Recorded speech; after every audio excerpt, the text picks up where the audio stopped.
Hello friends, welcome to study psychology. Friends, आज हम जो डिस्कस करने वाले हैं उसका नाम है एनसीएफ प्रैक्टिस। ठीक है, जैसा कि हमने लास्ट 2 क्लासेस में जो डिस्कशन किया था, क्या कि हमने पहली क्लास में जाना था एनसीएफ के जो इम्पोर्टेंट फैक्ट्स होते हैं उनके बारे में। दूसरी क्लास में हमने जाना था क्या कि जो एनसीएफ की पेडागोजी होती है उसके बारे में। ठीक है, तो आज का जो हमारा डिस्कशन रहने वाला है प्रॉपरली एनसीएफ से जुड़ा हुआ है। ठीक है, ऐसे ऐसे क्वेश्चंस हैं जो आपके एग्जाम को डायरेक्ट लिंक करते हैं। ठीक है, तो आपका ज़्यादा समय ना वेस्ट करते हुए हम शुरुआत करते हैं। ये रहा आपकी स्क्रीन पर पहला क्वेश्चन, क्या कि राष्ट्रीय पाठ्यचर्या की रूपरेखा 2005 का उद्धरण निम्न में से किससे हुआ है। मतलब इसका ये है कि उसका जो नारा है, मुख्य नारा, वो कहाँ से लिया गया है। ठीक है, तो आपके सामने ऑप्शन है 4। क्या पहला है सभ्यता और प्रगति, दूसरा है गीतांजलि, तीसरा है गोदान और चौथा है विज्ञान एवं तकनीकी। अगर आपने हमारी वो दोनों क्लासेस देखी हों तो उम्मीद करता हूँ आपको इसका आंसर पता होगा। क्या इसका पहला वाला आंसर है सभ्यता और प्रगति।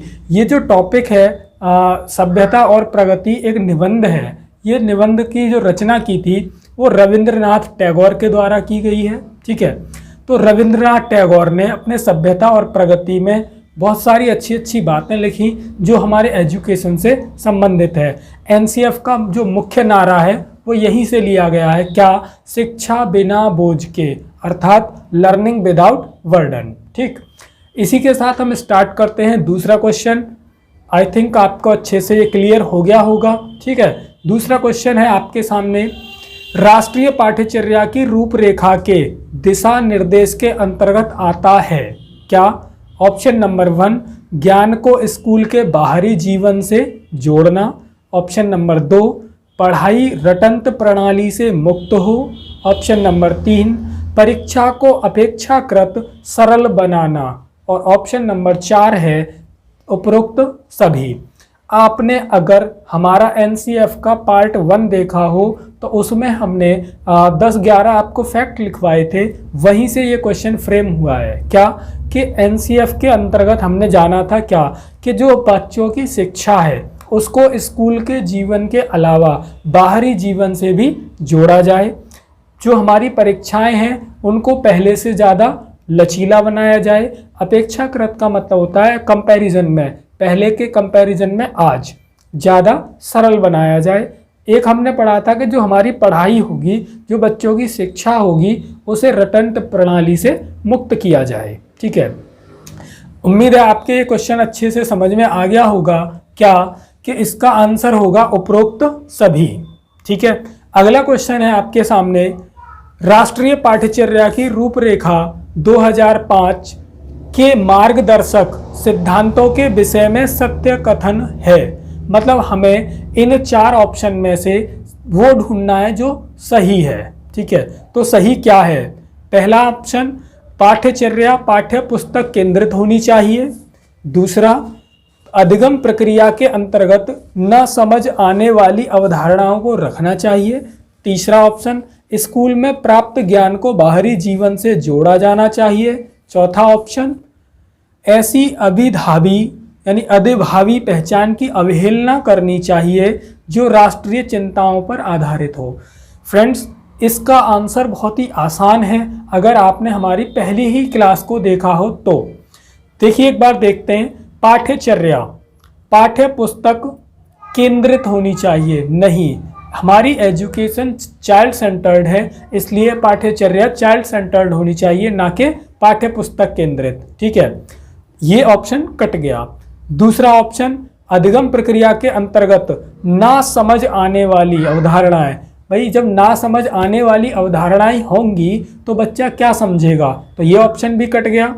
आगे ऑप्शन है स्कूल में प्राप्त ज्ञान को बाहरी जीवन से जोड़ा जाना चाहिए। ये तो अभी अभी हमने डिस्कस किया है कि ये बात सही है। ठीक है, अगला ऑप्शन क्या था कि चिंताओं पर आधारित जो होगा उसकी अवहेलना क्यों?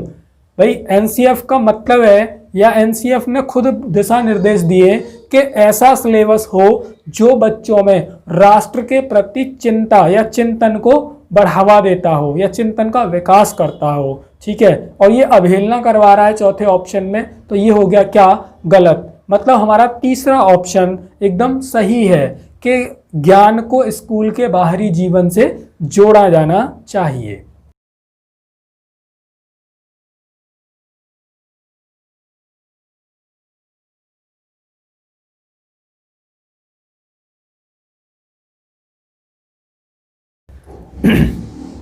इसी के साथ हम बात कर लेते हैं अगले क्वेश्चन की।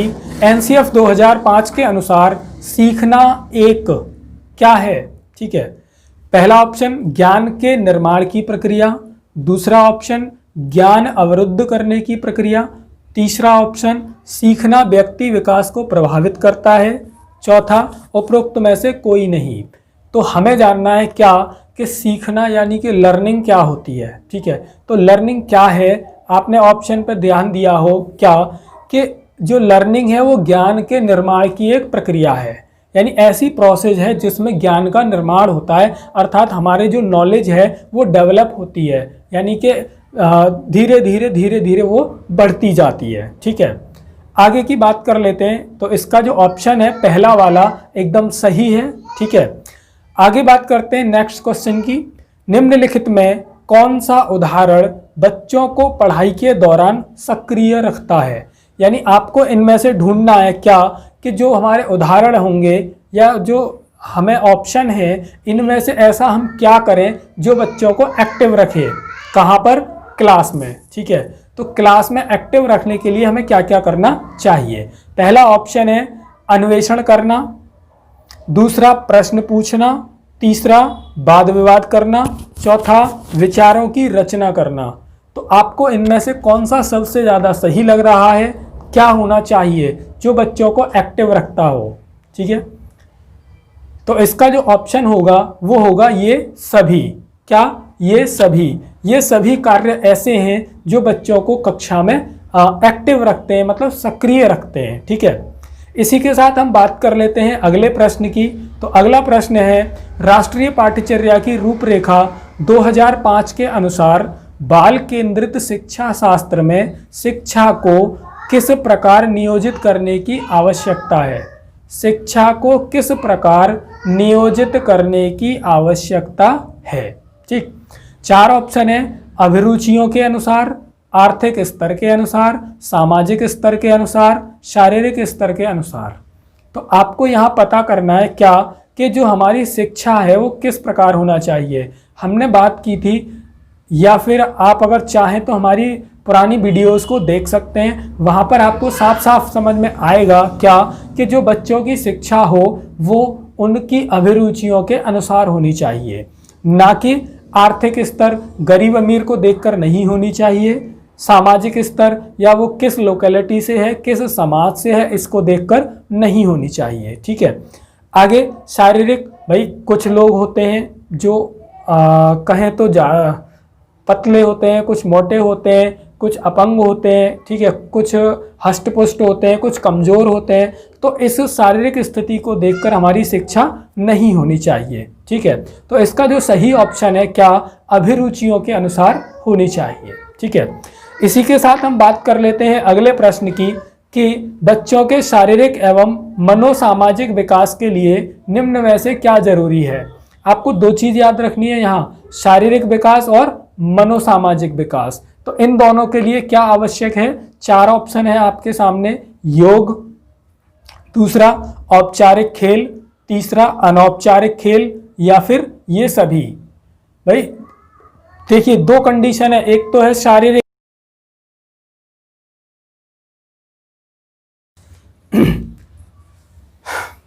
तो ये क्वेश्चन आपकी समझ में आ गया होगा, ठीक है। इसके ऑप्शन थे योग, औपचारिक खेल, अनौपचारिक खेल और उपरोक्त सभी, ठीक है। तो शारीरिक और मनोसामाजिक, शारीरिक और मनोसामाजिक, जब ये दोनों चीज़ें हम एक साथ देखते हैं तो हमारे खेल या फिर योग किसी भी प्रकार का हो, किसी भी प्रकार का हो, वो हेल्पफुल होता है, मतलब हमारी मदद करता है शारीरिक और मनोसामाजिक विकास में, ठीक है। तो इसका जो आंसर होगा वो होगा उपरोक्त सभी, ठीक है। अगले क्वेश्चन की हम बात कर लेते हैं। राष्ट्रीय पाठ्यचर्या की रूपरेखा 2005 के अनुसार कक्षा में शिक्षक की भूमिका होनी चाहिए।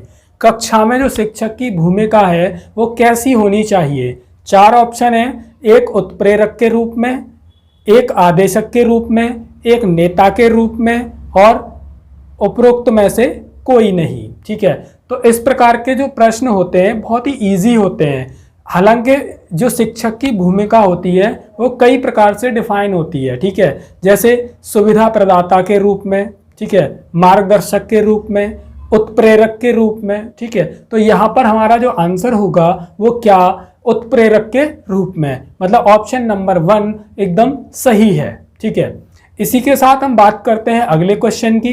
क्या राष्ट्रीय पाठ्यचर्या की रूपरेखा 2005 के अनुसार सत्य नहीं है? मतलब 4 ऑप्शन में से ऐसा कौन सा है जो सत्य नहीं है? ठीक है, 4 ऑप्शन है। पहला, सभी बच्चों में सीखने की क्षमता होती है। ठीक है, सही बात है। सभी बच्चे स्वभाव से सीखने हेतु प्रेरित होते हैं, मतलब मोटिवेट होते हैं, बिल्कुल सही बात है। लेकिन हमसे पूछा क्या है, कौन सा सही नहीं है? ठीक है, आगे, बच्चे व्यक्तिगत स्तर पर एक ही तरह से सीखते हैं? नहीं, सभी बच्चे अलग अलग सीखते हैं, ना कि एक ही तरह से। ये ऑप्शन हमारा गलत है। एक बार चौथा और देख लेते हैं। स्कूल के भीतर व बाहर दोनों जगह सीखने की प्रक्रिया चलती रहती है, बिल्कुल सही बात है। तो हमारा जो आंसर होगा क्या? तीसरा ऑप्शन, कि सभी बच्चे एक ही स्तर से सीखते हैं, नहीं, अलग अलग। आगे बात करते हैं अगले क्वेश्चन की। एनसीएफ 2005 के अनुसार भाषाई अल्पसंख्यक वाले वर्गों के बच्चों को शिक्षा किस भाषा में दी जानी चाहिए?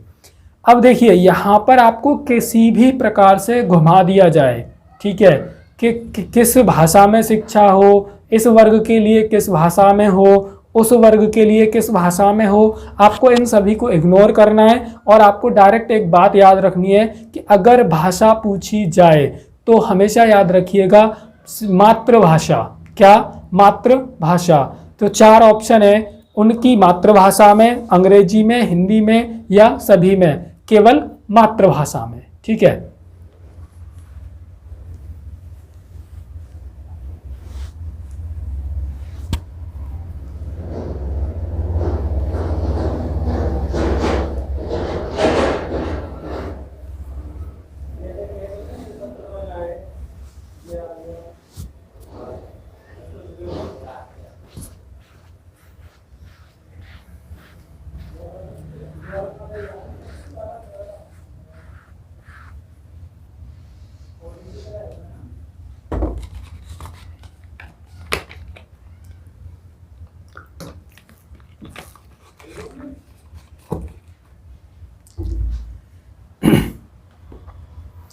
आगे हम बात कर लेते हैं अगले क्वेश्चन की कि विवेचनात्मक शिक्षा शास्त्र खुले विमर्श और विविध दृष्टिकोण के माध्यम से डैश लेने की प्रक्रिया को सरल बनाता है।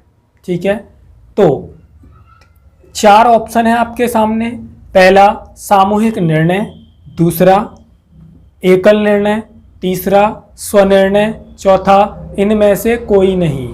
अब जब खुले विमर्श की बात हो रही है, ठीक है, इसमें जो कीवर्ड है वो है खुले विमर्श। खुले विमर्श कहाँ होते हैं? जहां हम सामूहिक रूप से काम करते हैं, एक दूसरे से सभी की नॉलेज को मिलाते हैं, उनको ऐड करते हैं, ठीक है, तब वहां से निकल के आता है सबसे अच्छा निर्णय। तो इस कंडीशन में जो हमारा ऑप्शन होगा वो पहला होगा, क्या? सामूहिक निर्णय। ठीक, अगला प्रश्न है, राष्ट्रीय पाठ्यचर्या की रूपरेखा 2005 के अनुसार बच्चों के आकलन का सही तरीका है। बच्चों के आकलन का सही तरीका एनसीएफ ने क्या माना है? ठीक है, पहला वार्षिक परीक्षाएं, दूसरा दैनिक गतिविधियां, तीसरा अर्धवार्षिक परीक्षाएं और चौथा इनमें से कोई नहीं। तो एनसीएफ ने जो सबसे बेस्ट माना है वो क्या? कि दैनिक गतिविधियों को उनका आधार बनाया जाए। ठीक है, जो बच्चों का आकलन होता है उसके लिए दैनिक गतिविधियां सबसे अच्छी होती हैं।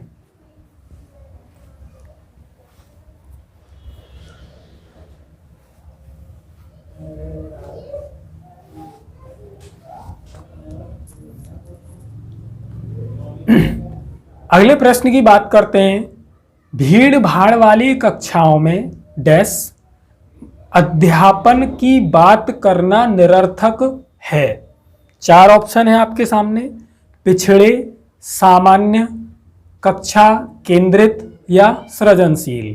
ठीक है, तो जो भीड़ भाड़ वाले कक्षाएं होती हैं, भीड़ भाड़ वाली जो कक्षाएं होती हैं, उनमें सृजनशील अध्यापन की बात करना निरर्थक होता है। ज़्यादा भीड़ भाड़ होगी तो बच्चों को हम ज़्यादा क्रिएटिविटी नहीं सिखा पाएंगे या क्रिएटिव तरीके से नहीं पढ़ा पाएंगे। ठीक है, जहाँ भीड़ भाड़ होगी ज़्यादा, कम भीड़ भाड़ होगी बच्चों पर ज़्यादा ध्यान जाएगा। ठीक है, जब ज़्यादा ध्यान जाएगा तो क्या होगा, उनको हम सृजनशील तरीके से पढ़ा पाएंगे। तो इसका जो सही ऑप्शन होगा वो ऑप्शन नंबर 4, क्या, सृजनशील। ठीक है, अगला प्रश्न है, यदि बच्चे फेल होते हैं तो वे दर्शाते हैं। पहला ऑप्शन अपनी असफलता को, दूसरा स्कूल की असफलता को, तीसरा समाज की असफलता को, चौथा परिवार की असफलता को। तो जब बच्चे फेल होते हैं तो उसमें हमें जो दर्शन होता है, जो उससे हमें दर्शाता है क्या, कि विद्यालय की असफलता। ठीक है, अगर बालक फेल हुआ है तो विद्यालय की व्यवस्था असफल हो गई या विद्यालय असफल हो गया। ठीक, तो इसमें जो आंसर होगा वो होगा स्कूल की असफलता। ठीक है, अगले प्रश्न की बात करते हैं। राष्ट्रीय पाठ्यचर्या की रूपरेखा 2005 के अनुसार गणित शिक्षण का लक्ष्य होना चाहिए। गणित शिक्षण का लक्ष्य होना चाहिए क्या? पहला ऑप्शन तार्किक ढंग से सोचना, दूसरा अमूर्तनों का निर्माण करना, मतलब जो अमूर्त नॉलेज होती है उसका निर्माण करना, अगला संचालित करने की योग्यता का विकास करना। संचालित का मतलब है कि उसका जो प्रोसेस है वो आगे बढ़ता रहे। अगला ऑप्शन है उपरोक्त सभी। ठीक है, तो हमने जो लास्ट क्लास में डिस्कशन किया था उसमें ये सभी पॉइंट आए थे। ठीक, तो गणित शिक्षण का लक्ष्य होना चाहिए वो ये सभी होना चाहिए। आंसर होगा चौथा, ये सभी। अगले प्रश्न की बात करते हैं। खाली जगह से शुरू हो रहा है। डैश की चिंताओं के प्रति जागरूकता को संपूर्ण स्कूली पाठ्यचर्या में व्याप्त होना चाहिए। यानी कि कौन किसकी चिंताओं के प्रति जागरूकता को संपूर्ण स्कूली पाठ्यचर्या में शामिल होना चाहिए। पहला गणित, दूसरा पर्यावरण, तीसरा भाषा, चौथा मातृभाषा। यानी किसकी चिंताओं को। ठीक है, तो इसमें हमने बात की क्या, एक कीवर्ड की जिसमें लिखा हुआ है जागरूकता। तो जागरूकता मतलब अवेयरनेस। हम अवेयर किससे होते हैं? हमारे आसपास की नॉलेज से, आसपास के लोगों से। ठीक है, तो आसपास के लोग आते किस में हैं? पर्यावरण में, वातावरण में। ठीक है, तो हमें यहाँ पे ऑप्शन होगा दूसरा, पर्यावरण एकदम सही है। ठीक,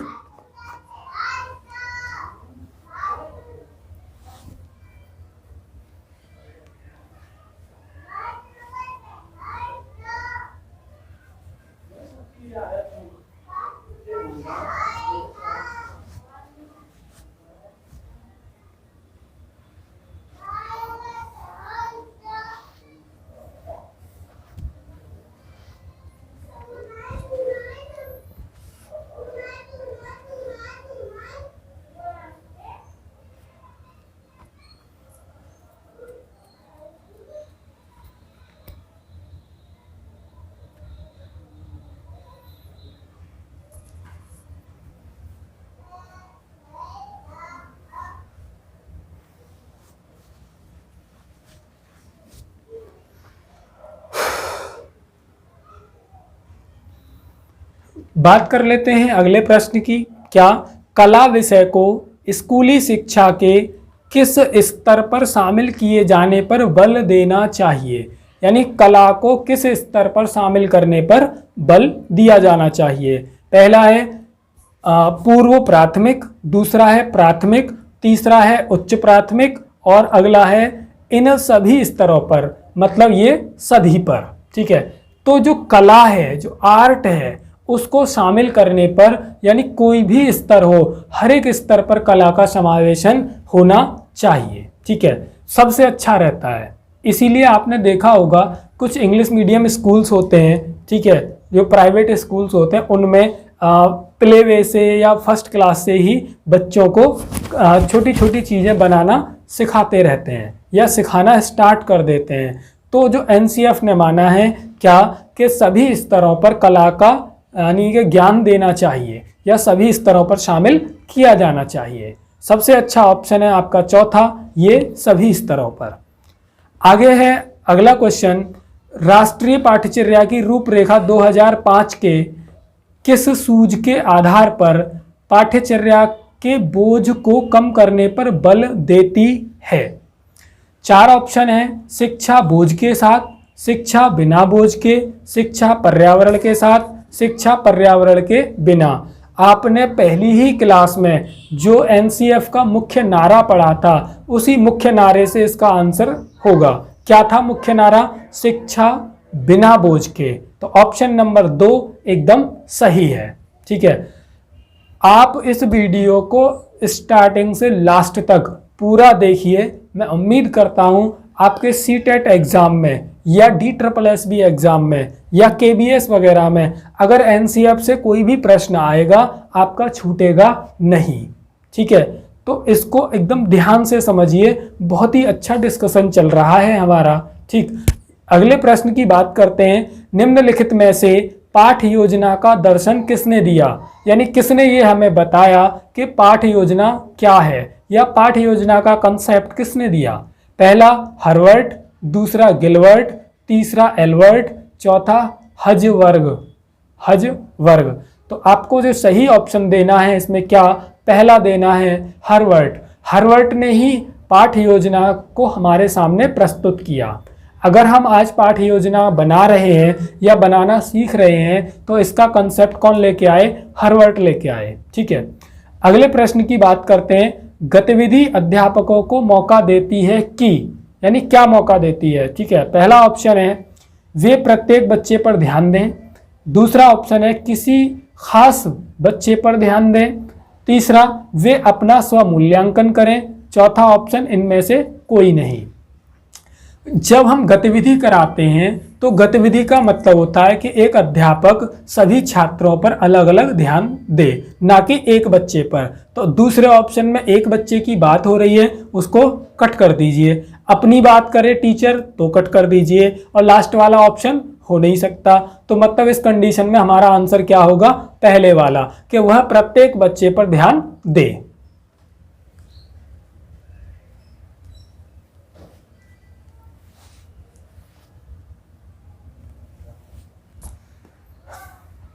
आगे बात कर लेते हैं हम अगले प्रश्न की। तो अनुशासन व्यक्ति के जीवन में बहुत जरूरी है, खासकर विद्यालय स्तर पर। जब इसकी आधारशिला रखी जाती है, विद्यालय स्तर पर अनुशासन महत्व है। 4 ऑप्शन है, केवल शिक्षकों के लिए, केवल छात्रों के लिए, शिक्षक और छात्र दोनों के लिए, उपरोक्त में से कोई नहीं। फ्रेंड्स, आपको यहाँ पर एक बात को ध्यान देना है, इसको नोटिस कर लीजिएगा कि अगर किसी ऑप्शन में केवल, मात्र, सिर्फ अगर ऐसे शब्द आए, यानी कि एक ही चीज पर फोकस किया जाए, तो उस ऑप्शन को आप सबसे पहले काट दें। जैसे पहले ऑप्शन में केवल बच्चों की बात हो रही है, काट दीजिए। दूसरे में केवल शिक्षकों की बात हो रही है, काट दीजिए। चौथा ऑप्शन इनमें से कोई नहीं, काट दीजिए। तो शिक्षक और छात्र दोनों के लिए अनुशासन महत्व रखता है। तो इसका सही आंसर होगा तीसरा, क्या, शिक्षक और छात्र दोनों के लिए। अगले प्रश्न की बात करते हैं। ये लास्ट ईयर का प्रश्न है जो आपके लास्ट ईयर में आ चुका है, सीटेट जून 2011 में। ठीक है, क्या शिक्षा के क्षेत्र में पाठ्यचर्या शब्दावली किसकी ओर संकेत करती है? खाली जगह में क्या है? किसकी ओर संकेत करती है? ठीक है, तो यहाँ पे आपको बताना है 4 ऑप्शन कि शिक्षण पद्धति एवं पढ़ाई जाने वाली विषय वस्तु की ओर। दूसरा ऑप्शन विद्यालय का संपूर्ण कार्यक्रम जिसमें विद्यार्थी प्रतिदिन अनुभव करते हैं। अगला ऑप्शन मूल्यांकन प्रक्रिया। चौथा ऑप्शन कक्षा में प्रयुक्त की जाने वाली पाठ्य सामग्री। फ्रेंड्स, हमारी लास्ट क्लास में डिस्कशन हुआ था कि एनसीएफ 2005 में पाठ्यचर्या शब्द का अर्थ क्या है। तो उसका अर्थ हमने बताया था कि विद्यालय का संपूर्ण कार्यक्रम जिसमें बालक प्रतिदिन अनुभव प्राप्त करता है, प्रतिदिन अनुभव प्राप्त करता है। तो यहाँ पर आपका जो ऑप्शन होगा वो दूसरा एकदम सही है। अगले प्रश्न की बात कर लेते हैं।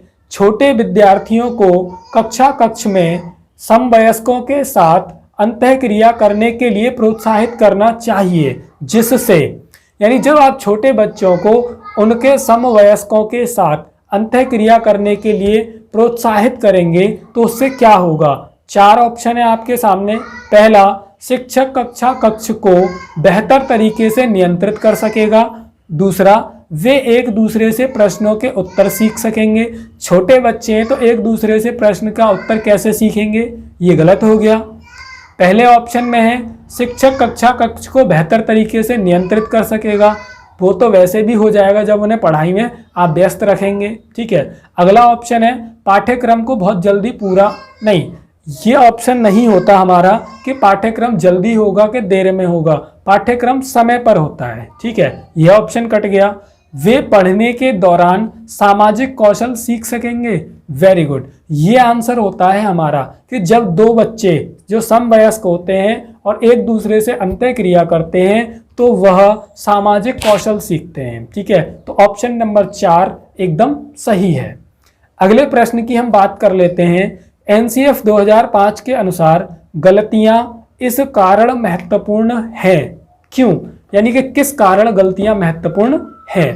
पहला ऑप्शन है यह विद्यार्थियों को उत्तीर्ण एवं अनुत्तीर्ण समूह में वर्गीकृत करने के लिए महत्वपूर्ण उपकरण है। नहीं, गलतियों से हम फेल पास नहीं डिसाइड करते हैं, तो पहला ऑप्शन नहीं हो सकता। दूसरा ऑप्शन, यह अध्यापकों को बच्चों को डांटने के लिए एक तरीका उपलब्ध कराती है। बिल्कुल नहीं। अगला ऑप्शन, यह बच्चे की विचार की अंतर्दृष्टि उपलब्ध कराती है तथा समाधानों को पहचानने में सहायता करती हैं। बिल्कुल, जब हम गलतियां करेंगे तभी उस पर ज़्यादा ध्यान देंगे, उसका अन्य सॉल्यूशन ढूंढेंगे, ठीक है, उस पर ज़्यादा ध्यान केंद्रित करेंगे। अगला प्रश्न ऑप्शन और पढ़ लेते हैं कि यह कक्षा से कुछ बच्चों को हटाने के लिए होती हैं। नहीं, गलतियों से हम किसी को क्लास से कैसे हटा सकते हैं, तो यह ऑप्शन एकदम गलत होगा। अर्थात हमारा तीसरा आंसर एकदम सही है। क्या, कि यह बच्चे की विचार की अंतर्दृष्टि को उपलब्ध कराती हैं और समाधानों को पहचानने में सहायता करती हैं, ठीक है। अगले प्रश्न की हम बात कर लेते हैं। राष्ट्रीय पाठ्यचर्या की रूपरेखा अर्थात एनसीएफ 2005 के अनुसार शिक्षक की भूमिका है। 4 ऑप्शन है अधिनायकीय, दूसरा अनुमति परक, तीसरा सुविधादाता, चौथा सत्तावादी, ठीक है। हमारे एनसीएफ के पार्ट 1 की जो वीडियो थी हमने उसमें भी डिस्कशन किया था, पार्ट 2 में भी डिस्कशन किया है और हमने पहले क्वेश्चन पर भी डिस्कशन किया है, ठीक है, जो आज की वीडियो में ही है। तो इसमें क्या होगा कि शिक्षक की भूमिका सुविधादाता की होती है, ठीक है।